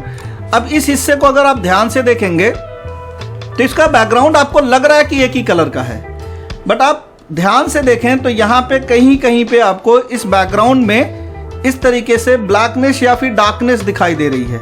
तो जब भी आप इस वाले टूल का इस्तेमाल करेंगे तो आप देखेंगे क्लिक करने पे वो हिस्सा सेलेक्ट नहीं हुआ है। ये देखिए यहाँ पे अगर आप इसे मूव करते हैं, मैं इसे छोटा करता हूँ, अगर आप इस ऑब्जेक्ट को मूव करते हैं तो ऑब्जेक्ट के साथ में वो हिस्सा भी आपको मूव होता हुआ दिखाई देगा, जैसे कि यहाँ पे और यहाँ हाथ के पास देखिए, यहाँ पे ये देखिए यहाँ पे। तो ये कुछ टूल जो उनके साथ में आते हैं वहाँ पे वो इरेज नहीं होते हैं। ठीक है, इसके बाद आता है कलर के लिए। अगर आप यहाँ पे आके देखेंगे कलर फिल करने के लिए, तो पहला कलर होता है सिंपल ग्रेडियंट कलर। अगर मैं यहाँ पे ग्रेडियंट कलर दूंगा तो ये इमेज के ऊपर आ जाता है। तो आपको ध्यान रखना कि ग्रेडियंट कलर कहाँ यूज करना है। जैसे हमने लिया एक पेज और इस पेज की साइज को हम ले लेते हैं, कस्टमाइज कर देते हैं और साइज को ले लेते हैं 1250 और 720 पिक्सल ही रहने देंगे। ओके कर देते हैं। सॉरी, मैंने हाइट नहीं बढ़ाया, फिर से फाइल लेते हैं। ये देखिए 720 या 1250 720। अब ओके करिए, आपका इमेज थोड़ा डॉक्यूमेंट बड़ा होगा। अब इसमें कोई भी कलर आपको भरना है ग्रेडियंट कलर में, तो आप ग्रेडियंट को चूज करिए। यहाँ पे इस तरीके से कॉर्नर टू कॉर्नर या ले सकते हैं या फिर सीधा ऐसे ले सकते हैं। अब इसमें 4-5 ऑप्शंस आपके पास अवेलेबल होते हैं। जैसे कि यहाँ पे क्लिक करेंगे तो आपके पास सारे ग्रेडियंट्स कलर दिखाई दे रहे होंगे। आपको कौन सा ग्रेडियंट कलर चाहिए वो चूज करिए और फिर यहाँ पे ड्रॉ करिए। इसके अलावा ये पैटर्न है कुछ जिसमें आपको क्या इस तरीके से ग्रेडियंट कलर चाहिए, या फिर कुछ इस तरीके से ग्रेडियंट कलर चाहिए, या फिर कुछ इस तरीके से ग्रेडियंट कलर चाहिए, या फिर आपको कुछ ऐसा ग्रेडियंट कलर चाहिए, या फिर आपको लाइट वाला ग्रेडियंट कलर चाहिए। ये देखिए यहाँ नॉर्मल की जगह पे आप ग्रेडियंट में अगर डिसॉल्व लेते हैं तो देखिए ये कुछ इस तरीके से आपका जो ऑब्जेक्ट होगा उसे मूव करता रहता है। और अगर आप बिहाइंड लेते हैं तो ये इसके पीछे ब्लैक डार्क दिखाने लगता है। अगर आप मल्टी कलर लेंगे तो कुछ इस तरीके से मल्टी कलर करके उसके डार्कनेस को बढ़ा देता है। अगर आप नॉर्मल रखते हैं यहाँ से नॉर्मल और कोई भी ग्रेडियंट कलर यहाँ से चूज करते हैं तो वो ग्रेडियंट कलर आपके ऑब्जेक्ट पे आ जाएगा। नेक्स्ट वाला हिस्सा है पेंट बकेट। पेंट बकेट क्या करेगा, अज्यूम करके चलते हैं कि हमारे पास एक पेज है और इस पेज को हमने रखा हुआ है नॉर्मल पेज हमने लिया 1250 और यहाँ पे ले लिया 720 ओके कर देते हैं। हमारा पेज आ चुका है। अब इस पेज पे मुझे कोई नॉर्मल कलर डालना है तो यहाँ पे आएगा पेंट बकेट। अब इस पेंट बकेट से यहाँ पे क्लिक करिए तो जो भी यहाँ पे कलर होगा ना वो आ जाएगा। आपको ये कलर बदलना है, कलर बदल दीजिए। फिर से यहाँ पे क्लिक करिए, आपका कलर चेंज होता हुआ दिखाई देगा। कलर को स्वैप भी कर सकते हैं। यहाँ पे एक एरो दिख रहा होगा आपको, ये एरो पे क्लिक करिए, देखिए स्वैप होता हुआ दिखाई देगा। इसके बाद का जो टूल है उस पे ध्यान देते हैं। आगे के टूल्स क्या काम करने वाले हैं, तो कोई एक इमेज ले लेते हैं और उस इमेज पे आगे के टूल का इस्तेमाल देखते हैं। यहाँ पे से मूव कर लेता हूँ। यहाँ पे अगला टूल हमारा जो है उसका नाम है ब्लर, शार्पेन और स्मज टूल। ब्लर टूल क्या करेगा, किसी भी ऑब्जेक्ट के स्पेसिफिक पार्ट को ब्लर करने के काम में आता है। फॉर एग्जाम्पल मुझे इसकी आंखें ब्लर करनी है तो आप देखिए मैं इस पे लेफ्ट होल्ड करके इस तरीके से ड्रैग कर रहा हूं तो उतना हिस्सा आपको बिल्कुल ब्लर होता हुआ दिखाई देगा, धुंधला होता हुआ दिखाई दे रहा होगा। मैं और भी ब्लर कर देता हूं ताकि आप इजीली समझ सकें। छोटा करके दिखाता हूं तो आंख उसकी हमने ब्लर कर दिया। कई बार हम जब एडिट करते हैं कोई वीडियो या फिर कोई ऐसा थंबनेल वगैरह और कोई ऐसा हिस्सा है जिसे ब्लर रखना है तो आप इसका इस्तेमाल बहुत आसानी से कर सकते हैं। ठीक है, ब्लर के बाद अगला हिस्सा हमारा आता है शार्पन। शार्प को कैसे समझेंगे कि कोई ऑब्जेक्ट का हिस्सा शार्प कैसे होता होगा, तो आप अभी इसके लिप्स पे ध्यान दीजिए। और हम इसे थोड़ा सा इसकी शार्पनेस बढ़ाना चाहते हैं तो हमने यहाँ पे माउस से इस तरीके से क्लिक किया तो देखिए लाइट आनी शुरू हो गई होगी, यानी वो ऑब्जेक्ट शार्प हो रहा है। ये देखिए, अब आप इसे छोटा करके लिप्स को महसूस कर सकते हैं कि यहाँ पे शार्पनेस आ चुकी है। खाली लिप्स पे ही नहीं, आप और भी कहीं पे दिखाना चाहते हैं तो बिल्कुल कर सकते हैं। जैसे मैं यहाँ शार्प करना चाहता हूँ, थोड़ी इसको शार्प रखना चाहता हूँ तो कुछ इस तरीके से ये दिखाई देगा उतना हिस्सा। ठीक है, ओके। दूसरा हिस्सा ले लेते हैं, कोई एक और दूसरा इमेज, और उस पर अगला हिस्सा यूज करके देखेंगे स्मच करके। अब इस केस में क्या होगा, इमेज को थोड़ा जूम करना पड़ेगा, बिना जूम के आप इसे नहीं देख पाएंगे कि क्या चीज़ें हो रही एग्जैक्टली। बहुत ज़्यादा जूम नहीं, थोड़ा सा कंट्रोल माइनस और कंट्रोल प्लस से जूम और जूम आउट होता है। आप अपने ब्रश की साइज़ को यहाँ से सेट कर लीजिए, हार्डनेस सेट कर लीजिए कि कितना तेज़ी से यह काम करे। अब आ जाइए यहाँ पे ऑब्जेक्ट पे, हम क्या कर रहे हैं, ये जो आँख का हिस्सा देखिए मैं कैसे इसको ऊपर कर रहा हूँ, ये देखिए, या फिर ये वाला हिस्से को हम नीचे कैसे कर रहे हैं, ये देखिए, है ना। इसे भी ऊपर करके देख सकते हैं, नीचे करके देख सकते हैं, इसे ऊपर करके या नीचे करके देख सकते हैं। यानी स्मजिंग किसी ऑब्जेक्ट के ओरिजिनल पार्ट में ही चेंजेस कर रहे हैं हम लोग। मैं इसे थोड़ा सा और एक बार दिखा देता हूँ, जहाँ से आप थोड़ा आसानी से समझ सकें कि एक्चुअली स्मज टूल क्या काम किया। देखिए यहाँ पे आप माउस को ध्यान से देखिएगा, मैं माउस पॉइंटर को थोड़ा सा बड़ा कर देता हूँ और यहाँ पे मैं इसके जो आईब्रो के ऊपर वाला हिस्सा है उसे मैं थोड़ा सा अच्छे से सेट कर देता हूँ, इस तरीके से, है ना। आप यहाँ पे होठ पे आइए, चलिए लिप्स पे दिखा देता हूँ। इसको आप आगे कर सकते हैं, इस तरीके से मैं इसके होठ को देखिए कैसे सेट कर रहा हूँ, आप इस तरीके से, राइट। इस आइस के हिस्से को भी हम लोग कवर कर सकते हैं, जैसे यहाँ पे मैं उसे थोड़ा सा सीधा कर सकता हूँ इस तरफ। या फिर कई बार क्या होता है कि किसी हिस्से पे बढ़ाना भी है, तो जैसे मैं यहाँ पे देखिए चिन को कैसे बढ़ा रहा हूँ। फोटोशॉप करने के टाइम पे आपको ध्यान रखना, पेशेंस होना चाहिए। अगर आपके पास पेशेंस है, आप आराम से करिए, तभी आपको वो फोटोशॉप में इफेक्ट उस तरीके से दिखेगा जैसा आपको चाहिए। ठीक है, अब अगला हिस्सा जो हमारा है उसे समझते हैं। इस टूल का नाम है डॉग, बर्न और sharp sponge tool. Dog tool क्या करेगा, ये है कलरफुल। अगर मैं यहाँ पे अपने माउस को यहाँ पे देखिए ड्रैग करता हूँ तो लाइट दे रहा है। इमेज को आप लाइट प्रोवाइड कर सकते हैं, उसकी लाइटनेस को इन्हांस कर सकते हैं। ये देखिए किससे हुआ ये सारी चीज़ें, डॉग टूल से। पहले ऐसा था और उसके बाद ऐसा हुआ, राइट। डॉग टूल से हमने ये सारी चीज़ें की। दोबारा दिखाओ, पहले ऐसा था इमेज, डॉग टूल का इस्तेमाल करके हमने क्या किया, इस इमेज को ऐसे किया। दूसरा टूल हमारा है बर्न। मान लो यहाँ पे मुझे कहीं पे जलने का निशान बनाना है। बर्न का मतलब ही होता है जलना, तो जहाँ पे भी आपको वो निशान क्रिएट करना है या बर्न सिंबल जनरेट करना है, बस वहाँ पे अपने माउस से इस तरीके से कंटिन्यू आप क्लिक करते जाइए, तो देखिए वहाँ पे बर्न का एक पैटर्न बनता हुआ दिखाई देगा आपको। ये देखिए बहुत ही खतरनाक बन रहा है यहाँ पे, है ना। आप माइनस करके देखिए, कंट्रोल माइनस, इस तरीके से जलने का निशान हम इमेज के ऊपर डाल सकते हैं, यानी बर्न इफेक्ट बना सकते हैं इमेज के ऊपर। नेक्स्ट टूल हमारा है, और उस टूल से आप किसी भी इमेज को, जो कि लेटेस्ट इमेज को ब्लैक एंड व्हाइट आप कन्वर्ट कर सकते हैं, उसको बोलते हैं स्पंज टूल। देखिए ये इमेज देखिए पहले कैसा था लाइट में, और अब हमने इसे क्या कर दिया, ब्लैक एंड व्हाइट कन्वर्ट कर रहे हैं। आप क्लिक जितनी बार करेंगे उतना ही ज़्यादा वो ब्लैक होता चला जाएगा, डीसैचुरेट होता चला जाता है इमेज। अब इतना सारा काम जो हमने यहाँ से किया, उसका एक शॉर्टकट तरीका भी है कि अगर कोई भी आपके पास कलरफुल फोटो है, आप उसे ब्लैक एंड व्हाइट में कन्वर्ट करना चाहते हैं, तो इतनी सारी मेहनत करने की ज़रूरत नहीं। एक शॉर्टकट बताता हूँ, वहाँ से भी आपका काम हो जाएगा। देखिए हमने लिया इमेज ये, और मैं चाहता हूँ कि ये प्रॉपरली बस एक क्लिक में ब्लैक एंड व्हाइट हो जाए। तो आपको कहाँ जाना पड़ेगा जिससे ये ब्लैक एंड व्हाइट हो जाए, तो देखिए यहाँ पे आपको एक हिस्सा मिलेगा इमेज के अंदर एडजस्टमेंट, और एडजस्टमेंट के अंदर एक मिलेगा डीसैचुरेट। क्या है, डीसैचुरेट। बस इस पे क्लिक कर दीजिए, आपका image automatic black and white में कन्वर्ट हो गया। यानी हम यहाँ पे जो स्पंज टूल से कर रहे थे, बार बार क्लिक करना पड़ रहा था, वो काम इसने इमेज एडजस्टमेंट डीसैचुरेट ने करके दे दिया। क्लियर है, ओके। अब आते हैं टेक्स्ट टूल पे। अगर इस इमेज के ऊपर हमें कोई टेक्स्ट लिखना है तो इसके जस्ट नीचे हमें मिलता है टेक्स्ट टूल। यहाँ पे आप क्लिक करके जो भी टूल आप यहाँ पे टेक्स्ट लेना चाहते हैं बस क्लिक करिए और अपना टेक्स्ट लिख दीजिए। जैसे मैंने यहाँ लिखा सोनाक्षी एक्टर या एक्ट्रेसेस। अब ये जो टेक्स्ट है वो ये कलर का है। आप कलर वगैरह भी बदलना चाहते हैं तो वो भी पॉसिबिलिटी है कि आपको दूसरे कलर में टेक्स्ट मिल जाएगा। आपको बस टेक्स्ट को सेलेक्ट करना है और फिर कलर पे जाकर कलर के चेंजेस को अप्लाई कर देना है। यहाँ से ओके कर देंगे तो कलर इसके ऊपर ऐड हो जाएगा जैसा कि यहाँ दिख रहा है।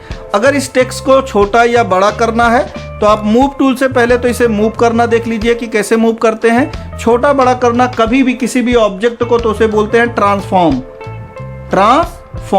तो उसके लिए जो शॉर्टकट है वो है कंट्रोल के साथ टी, कंट्रोल प्लस टी। किसी भी ऑब्जेक्ट को ट्रांसफॉर्म करना है तो हमने कंट्रोल टी प्रेस किया और यहाँ से हम अपने टेक्स्ट को अपने हिसाब से यहाँ पे एडजस्ट कर देते हैं कुछ इस तरीके से। तो आप देखेंगे हमारा जो ऑब्जेक्ट था वो अच्छे से ट्रांसफॉर्म हो गया और यहाँ पे हम इसे ओके कर देते हैं।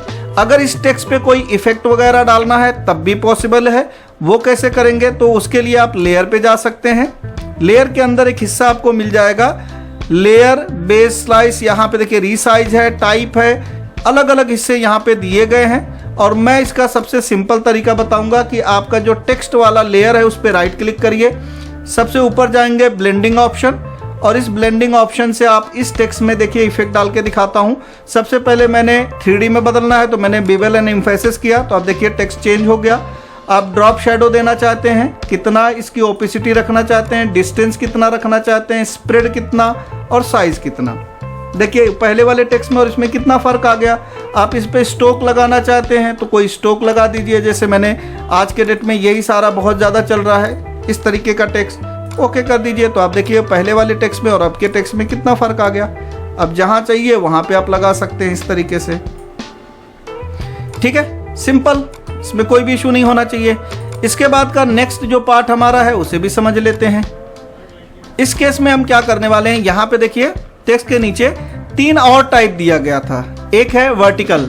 कई केसेस में आप ऊपर से नीचे की तरफ टेक्स्ट लिखते हैं। जैसे मुझे सोनाक्षी लिखना है लेकिन मुझे ऐसे चाहिए ऊपर से नीचे की तरफ, तो एक जगह पे आप क्लिक करिए और फिर लिखना शुरू करिए सोनाक्षी,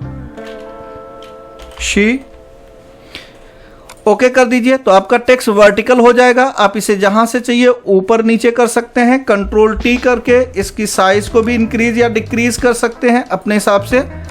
कलर को चेंज करना है तो कलर भी चेंज कर सकते हैं। आपका टेक्स्ट टूल पे ही माउस रहना चाहिए, इसे सेलेक्ट करिए और यहाँ से जिस भी कलर में आपको टेक्स्ट चाहिए वो टेक्स्ट का कलर यहाँ से चूज़ कर सकते हैं। जैसे कि मैं ये कलर ले रहा हूँ और इसमें ये कलर रखना चाहता हूँ तो देखिए टेक्स्ट चेंज हो गया। जो इफेक्ट की बात है, अब मैंने आपको पहले ही बताया कि आपको टेक्स्ट टूल पे जाके यहाँ ब्लेंडिंग ऑप्शन में जाके जैसा टेक्स्ट टूल लेना है वैसा ले सकते हैं। ठीक है, एक और हिस्सा आपको कवर करना है कि अगर कोई टेक्स्ट आपके पास है और उस टेक्स्ट को आपको रैप करना है, अपने हिसाब से मूवमेंट देना है। मैं इस टेक्स्ट को फिलहाल के लिए हटा के नॉर्मल टेक्स्ट ले लेता हूँ, यानी वर्टिकल की जगह पे हॉरिजॉन्टल टेक्स्ट ले रहा हूँ और यहाँ पे मैं लिख दे रहा हूँ वेलकम टू मुंबई और फिर इसे सेलेक्ट कर लेते हैं। कंट्रोल टी के साथ में इसकी साइज को थोड़ा इंक्रीज करेंगे कुछ इस तरीके से, ओके कर देता हूँ। अब मैं इसको थोड़ा सा रोटेट करना चाहता हूँ तो मैं यहाँ पे अलग अलग जगह पे आप जा सकते हैं। पहला तो लेयर पार्ट में जाइए, यहाँ पे देखिए टाइप करके है, इसे शेप में कन्वर्ट कर सकते हैं। टेक्स्ट को रैप कर सकते हैं, देखिए लिखा है रैप टेक्स्ट, क्लिक करिए, ओके करिए। या फिर इस इमेज को पहले आप क्या करिए, इसे कन्वर्ट कर दीजिए। यहाँ पे लेयर पे जाइए, यहाँ पे टाइप में जाइए, शेप में कन्वर्ट करिए। फिर इसी लेयर पे जाकर यहाँ पे रिसाइज कर सकते हैं। यहाँ से ऑब्जेक्ट का टाइप बता सकते हैं, ग्रुप में ले सकते हैं या फिर इसे फिल्टर के थ्रू और भी बहुत सारी चीज़, लिक्विफाइड वगैरह, फिल्टर गैलरी, लिक्विफाइड, ये सब कर सकते हैं यहीं पे आप। ठीक है, तो मैं यहाँ पे रिसाइज पे जाके इसे कर रहा हूँ शेप में। देखिए रिसाइज हो गया शेप में, ओके कर लिया। अब कंट्रोल टी करके आप इसे सेलेक्ट करिए, ये देखिए। ठीक है, ओके करते हैं और फिर यहाँ पे आएंगे लेयर के अंदर ही। लेयर के अंदर एक हिस्सा आपको मिलेगा फ्लैटन इमेज का, आप उसे भी अप्लाई कर लीजिए। देखिए इमेज आपका फ्लैटन में हो गया। तो अब आप अपने इमेज पे जो भी जैसा भी काम करना चाहते हैं वो भी आप कर सकते हैं। ठीक है। इमेज के बाद आता है हमारा नेक्स्ट टूल, जिसमें हम शेप वगैरह का इस्तेमाल करना चाहते हैं। जैसे एग्जांपल के तौर पे मैं एक यहाँ पे इमेज लिया और इस पर कुछ शेप रखना चाहता हूँ, तो रेक्टेंगुलर शेप चाहिए तो यहाँ से आप रेक्टेंगुलर शेप ले लीजिए। यहाँ पे सारे शेप आपको दिखाई देंगे। सबसे पहले इसे समझते हैं कि ये क्या करेगा। अगर मैं इसे क्लिक करता हूँ और यहाँ से कोई शेप लेता हूँ तो इस तरीके से इसे क्लिक करके हम किसी भी शेप में, ये देखिए इसमें कोई कलर नहीं आ रहा होगा क्योंकि इसके चारों कॉर्नर अभी जुड़े नहीं हैं। इस पर क्लिक करके आप नया शेप ले सकते हैं। यहाँ से राउंडेड रेक्टेंगल में ले सकते हैं। यहाँ से आपको एलिप्टिकल मिल जाएगा, सर्कल। यहाँ से आपको कुछ इस तरीके के शेप लेने हैं तो वो भी मिल जाएंगे। यहाँ से आपको लाइन चाहिए तो लाइन मिल जाएगी। यहाँ से आपके और भी शेप, स्टार में चाहिए, एंड चाहिए तो आप देखिए ये वाला शेप आप इस तरीके से एरो में मिल जा रहा है। तो यहाँ से आप अपना शेप तय कर सकते हैं कि आपको शेप कैसा चाहिए। ये तो था पहला। अगर आप यहीं से देखेंगे तो ये सारे शेप थे। एक और हिस्सा इसमें है कस्टम शेप का। तो कस्टम शेप यहाँ पे आपको दिखाई देगा। मेरे में बहुत सारे कस्टम शेप मैंने भरे हैं, यानी मैं कुछ डाउनलोड करके भी डाला हूँ या इसके अंदर बहुत सारे कस्टम शेप बने होते हैं। इन कस्टम शेप को अगर आपको लेना है तो आपको यहाँ जाना होगा। यहाँ पे आप देखेंगे लोड शेप करके आता है और सबसे आसान तरीका है, आप ऑल पे क्लिक करके बस लोड कर दीजिए। आपके पास जितने भी शेप रहेंगे कस्टमाइज़ किए हुए वो सारे आ जाएंगे। जैसे यहाँ से मैंने ये शेप लिया और यहाँ पे ड्रॉ कर देता हूँ। देखिए मुझे कुछ डिज़ाइन करने की ज़रूरत नहीं है, कस्टम शेप पहले से बने हैं। उन शेप को जहाँ पे रखना है आप इस तरीके से रख सकते हैं। कलर बदलना है, जैसे अभी मुझे ये नहीं पसंद है, मुझे लग रहा है ब्लैक कलर में होना चाहिए तो आप ब्लैक कलर चूज़ करो और फिर शेप को ड्रॉ करोगे तो आप ब्लैक कलर में वो शेप ड्रॉ होता हुआ दिखाई देगा। ये देखिए, ठीक है। तो आपके पास बेसिक शेप में बहुत सारे शेप हैं। आप अपनी रिक्वायरमेंट के हिसाब से कहाँ पे क्या लगाना है, डिज़ाइन कैसे करना है। जैसे देखिए इस तरीके का डिज़ाइन लोग बहुत सारी जगहों पे शादी के कार्ड वगैरह पे करते हैं, तो इस तरीके की डिज़ाइन इसमें अवेलेबल है। आपको कुछ करने की ज़रूरत नहीं है, वो शेप से ही आप ले सकते हैं। उसके नीचे आप आएंगे तो यहाँ देखिए पथ सिलेक्शन दिया हुआ है और यहाँ पे आपको मिल जाएगा पेन टूल। पेन टूल जब आप यूज़ करेंगे तब आपको सिलेक्शन करना होता है। तो इसके लिए हम ले लेते हैं एक पेज और इस पेज की साइज़ को अपने हिसाब से 1250 और 720 रखूँगा, जिससे मुझे थोड़ी सी बड़ी साइज़ मिलती है कुछ इस तरीके से। अब यहाँ पे दिया हुआ है देखिए pen tool, free hand pen tool, add anchor, delete anchor और कन्वर्ट टू शेप। तो पेन टूल क्या करता है, अगर आप यहाँ पे देखिए पेन टूल हम लेते हैं, अगर पेन टूल और यहाँ से मैं पेन टूल ऐसे क्लिक करते हुए जाऊँगा तो देखिए हमारा पेन टूल शेप क्रिएट करता है। अब यहाँ पे आपको ध्यान देना है कि आपका जो शेप होना चाहिए वो किस तरीके का रहेगा जिससे वो शेप बनाएगा। देखिए इस तरीके से शेप बन गया, यहाँ क्लिक रहना चाहिए, राइट। अब इसमें ऊपर वाला टूल था सेलेक्ट पथ, देखिए यहाँ से मैं इसे मूव कर सकता हूँ, दिख रहा है आपको। ये देखिए पेन टूल आपको खाली ड्रॉ करने के काम में आएगा। अगर फ्री फ्रॉम की बात करें तो पेन टूल कैसे काम करेगा, ये देखिए एकदम फ्रीली एक ऑब्जेक्ट बना के आपको दे देगा। पेन टूल में एक खास बात और है, अगर आप ध्यान से देखिए, जब मैं पेन टूल को यहाँ से मूव करूँगा लेफ्ट होल्ड करके तो मैं इस तरीके से पेन टूल में कर्व प्रोवाइड कर सकता हूँ जैसा मुझे डिज़ाइन में चाहिए, इस तरीके से। अगर मैं पेन टूल का ये वाला हिस्सा लेता हूँ और फिर कोई डिज़ाइन करता हूँ तो देखिए किस तरीके से हमारा डिज़ाइन जनरेट हो रहा है। कलर आपके ऊपर डिपेंड करता है, आपको जिस टाइप का कलर चाहिए उस टाइप का कलर आप ले लीजिए। ये देखिए क्लियर। इसके नीचे आप जाएंगे तो कोई इमेज अगर है और उस इमेज पे आप किसी तरीके की नोट्स क्रिएट करना चाहते हैं तो वो कर सकते हैं। फॉर एग्जांपल यहाँ पे आप देखिए सबसे पहले दिया है ये, इसे बोलते हैं कलर आई ड्रॉपर। अब मान के चलते हैं कि मेरे पास कोई शेप है और मुझे वो ये कलर मुझे यहाँ पे लाना, यहाँ इस जगह पे, तो मैं कलर आई ड्रॉपर पे बस यहाँ जाके क्लिक कर दूंगा। देखिए कलर आ चुका है। अब मैं जो भी शेप यहाँ से ड्रॉ करना चाहता हूँ इस तरीके से, तो यही कलर का शेप मेरे पास आ जाएगा। यानी हमने कलर ये स्किन से उठाया और यहाँ पे अप्लाई किया, किसके थ्रू, कलर आई ड्रॉपर के थ्रू। कलर सैंपल में आप सैंपल भी ले सकते हैं। देखिए 1 नंबर का सैंपल, 2 नंबर का सैंपल, 3 नंबर का सैंपल, ये अलग अलग हमने सैंपल ले लिया। यहाँ पे और कहीं से सैंपल लेना है तो वो भी ले सकते हैं, राइट। और फिर आप यहाँ पे कलर आई ड्रॉपर से बस उस सैंपल पे क्लिक करिए, आपका वो यहाँ पे आ जाएगा। यहाँ से आप किसी भी इमेज पे नोट बना सकते हैं। जैसे मैंने यहाँ पे क्लिक किया और मैं इस इमेज का नाम दे देता हूँ सोनाक्षी। अब मुझे बाहर क्लिक करना है या फिर ये दिख रहा है आपको, यहाँ पे आप नोट बढ़ाना चाहते हैं, नोट बढ़ा भी सकते हैं और यहीं पे क्लिक करके डबल, देखिए कितना सारा हो रहा है। इस तरीके से आप जितनी भी नोट्स बनाना चाहते हैं उतनी नोट बनाइए। और यहाँ पे कॉर्नर दिख रहा है आपको, मैंने यहाँ पे कुछ लिख दिया और ये कॉर्नर पे क्लिक करूँगा, नोट बंद हो जाएगा।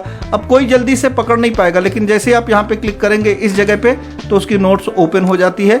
ये इस तरीके से किसी भी इमेज की डेफिनेशन या फिर उस इमेज का जैसे किस डेट पे डाला गया है वो सब देना है तो आप यहाँ से दे सकते हैं। इसके बाद आप जूम का टूल यूज़ कर सकते हैं। अगर आपको कोई ऑब्जेक्ट जूम करके लेना है तो यहाँ से आप देखिए इस तरीके से जूम आउट हो रहा होगा। और पेन टूल आपको वो कोई ऑब्जेक्ट है उसे मूव करने के काम में आएगा। कलर को आप बैकग्राउंड और फोरग्राउंड कलर कैसा चाहिए वो आप तय कर सकते हैं। यहाँ से आपको देखिए वहाँ बैकग्राउंड अगर नॉर्मल चाहिए तो आप यहाँ पे ब्लैक एंड वाइट वाले पे क्लिक कर दीजिए, जो था वो चाहिए तो इस पर क्लिक कर दीजिए। यहाँ से आपके पेज का मोड होता है, फुल स्क्रीन में चाहिए या फिर आपको हाफ में चाहिए या फिर इस तरीके से चाहिए। तो ये रहा हमारा फोटोशॉप का टूल्स, जिनका इस्तेमाल करके आप आसानी से अच्छा फ़ोटो एडिटिंग का काम कर सकते हैं। टूल्स पे आपको ज़्यादा से ज़्यादा मेहनत करने की ज़रूरत है, क्योंकि यहाँ पे मैंने एक एग्जाम्पल दिए हैं। उन टूलों से एक से ज़्यादा 50 काम आप कर सकते हैं। आपके ऊपर क्रिएटिविटी के ऊपर डिपेंड करता है कि इस टूल का कहाँ पे और कैसे इस्तेमाल करना है। होप कि आपको ये वीडियो पसंद आई होगी। अगर आपको वीडियो से रिलेटेड या कोई टूल समझ में नहीं आया तो आप कमेंट्स में ज़रूर लिखिए, मैं उसके बारे में और डिटेल्स में आपको वीडियो प्रोवाइड करूँगा। ठीक है, तो आप वीडियो को लाइक करें, चैनल को सब्सक्राइब करें और अपने दोस्तों में शेयर करें। और कोई भी आपको प्रॉब्लम फोटोशॉप से रिलेटेड होती है तो कमेंट में ज़रूर लिखें। मिलते हैं नेक्स्ट वीडियो में, अपना ख्याल रखें, शब ब खैर।